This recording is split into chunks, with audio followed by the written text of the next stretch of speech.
Assalamualaikum warahmatullahi wabarakatuh. Perkenalkan, nama saya Sutiarini dari Universitas Pancasakti, Prodi PAUD 2019. Dalam mata kuliah Metode Perkembangan Agama dan Moral untuk anak usia dini, saya akan mempresentasikan tentang perkembangan agama terhadap anak usia dini. Setiap manusia dilahirkan dalam keadaan lemah, baik fisik maupun psikis. Walaupun dengan demikian, tapi manusia memiliki sifat bawaan yaitu yang bersifat latin. Maksudnya adalah manusia itu memiliki potensi yang tersembunyi atau yang terbuka. Nah, di sini maka perlu adanya proses pembelajaran, proses pemupukan, karena suatu saat potensi itu bisa berubah. Maka dengan pengarahan atau pembelajaran yang baik, maka akan membawa perubahan yang baik pula. Ada beberapa teori timbulnya jiwa keagamaan untuk anak, di antaranya rasa ketergantungan. Di sini manusia dilahirkan memiliki 4 kebutuhan, yaitu kebutuhan untuk dilindungi, kebutuhan untuk memiliki pengalaman yang baru, kebutuhan untuk dianggap, dan kebutuhan untuk ingin terkenal atau dikenal. Maka dengan demikian, dengan memiliki pengalaman yang baru, maka akan terbentuk rasa keagamaan pada diri anak. Yang selanjutnya yaitu insting keagamaan. Setiap bayi dilahirkan itu memiliki beberapa insting, diantaranya insting keagamaan. Namun di sini tidak bisa untuk tidak tumbuh kuat atau tidak muncul dengan kuat insting keagamaan dengan sesuai ke perkembangannya, karena dalam kejiwaannya belum bisa menopang yang kuat tentang keagamaan tersebut. Perkembangan agama terhadap anak adalah tergantung dari lingkungan, terutama keluarga dan para guru.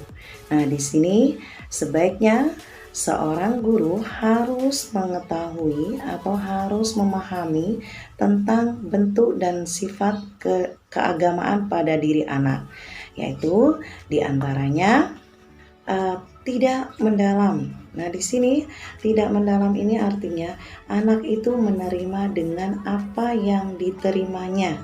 Tidak pernah dia berkritik tentang keagamaan tersebut.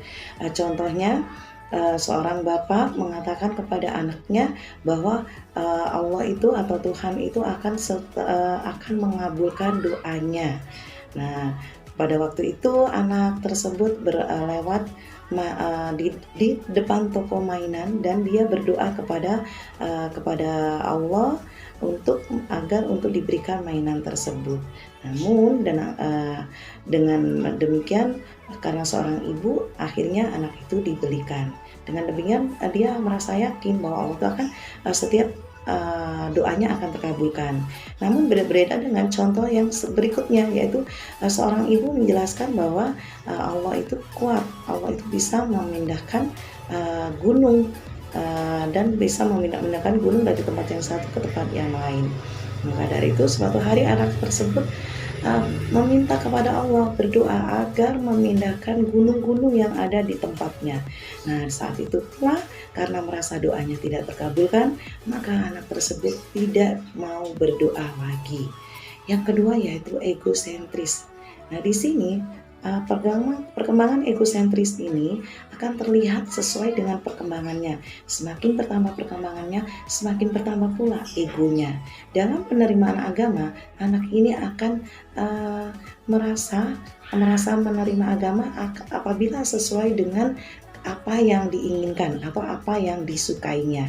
Yang ketiga yaitu antromorfis. Nah, antromorfis ini penerimaan agama terhadap anak itu melalui aspek-aspek manusia. Dan jadi anak-anak itu akan menerima bahwa keberadaan Allah itu sesuai dengan keberadaan manusia. Dan yang keempat yaitu verbalis atau ritualis.